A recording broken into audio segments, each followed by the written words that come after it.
أعوذ بالله السميع العليم من الشيطان الرجيم. بسم الله الرحمن الرحيم. نحمده ونصلي على رسوله الكريم. أما بعد. Fadilat zikir.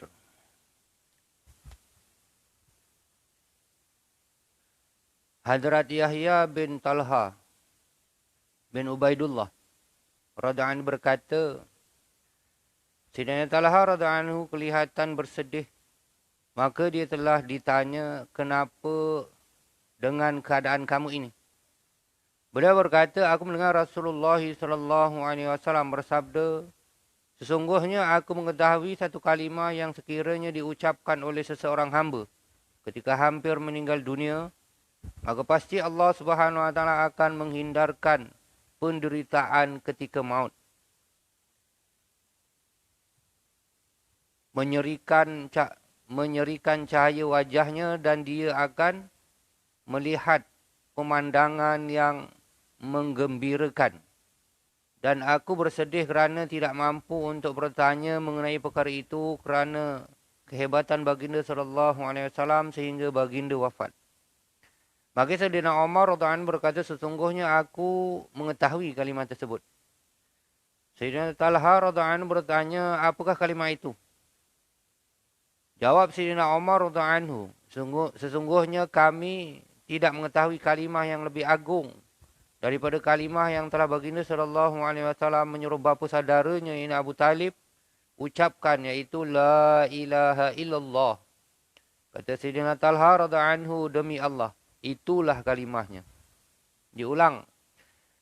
Hadrat Yahya bin Talha bin Ubaidullah radhiyallahu anhu berkata, Sayyidina Talha radhiyallahu anhu kelihatan bersedih.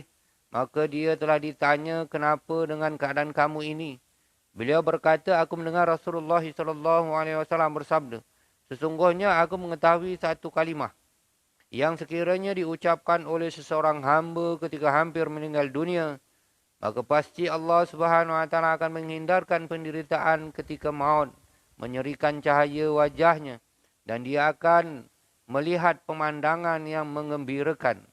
Dan aku bersedih kerana tidak mampu untuk bertanya mengenai perkara itu kerana kehebatan baginda sallallahu alaihi wasallam hingga baginda wafat. Maka Sayyidina Umar radhiyallahu anhu berkata, sesungguhnya aku mengetahui kalimat tersebut. Sayyidina Talha radhiyallahu anhu bertanya, apakah kalimat itu? Jawab Sayyidina Umar radhiyallahu anhu, sesungguhnya kami telah mengetahui kalimah yang lebih agung. Sesungguhnya kami tidak mengetahui kalimah yang lebih agung daripada kalimah yang telah baginda sallallahu alaihi wasallam menyuruh bapa saudaranya iaitu Abu Talib ucapkan, iaitu la ilaha illallah. Maka Sayyidina Talha radhiyallahu anhu,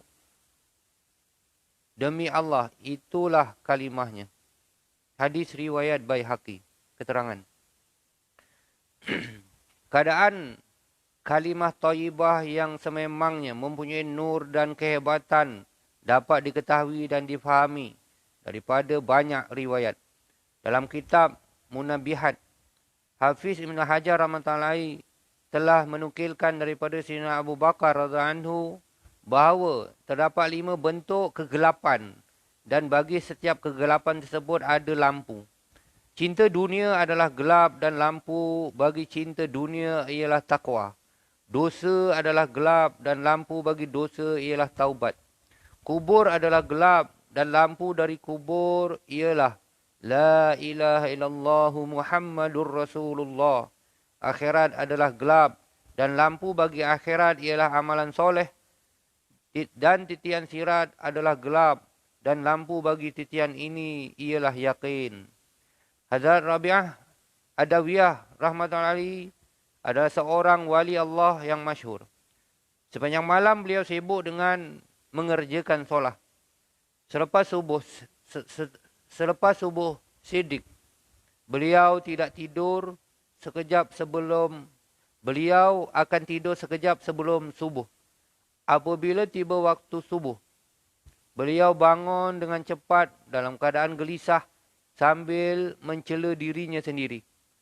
Sampai bilakah kamu akan terus tidur? Masa untuk kamu berada dalam kubur hampir tiba. Yang pasti ini di sana kamu akan tidur sehingga sangkakala ditiupkan.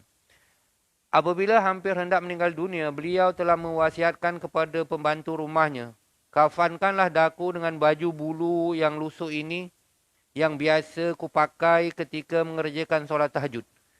Jangan beritahu kepada sesiapa pun tentang kematianku. Maka jenazah beliau telah diuruskan seperti yang telah diwasiatkan. Kemudian pembantu rumah itu melihat dalam mimpinya Hadar Rabi'ah Adawiyah rahmatullahi alaih berpakaian sangat cantik. Lalu dia bertanya, di manakah baju lusuh yang digunakan untuk mengkafankan puan? Beliau menjawab, baju tersebut telah dilipat dan telah disimpan bersama amal solehku. Pembantu rumah tersebut meminta supaya dia diberi nasihat. Maka kata beliau, hendaklah kamu berzikir sebanyak mungkin kerana amalan itu kamu akan dicemburui di dalam kubur. Alhamdulillah, semoga apa kita dengar sesamalah dapat kita ambil tibar amalan sampai insya-Allah. Sudahi dengan tasbih kifarah subhanallahi wa bihamdihi subhanakallahumma bihamdika asyhadu an la ilaha illa anta astaghfiruka wa atubu ilaik. Subhana rabbika rabbil izzati amma yasifun wa salamun alal mursalin walhamdulillahi rabbil alamin. Taqabbalallahu minkum.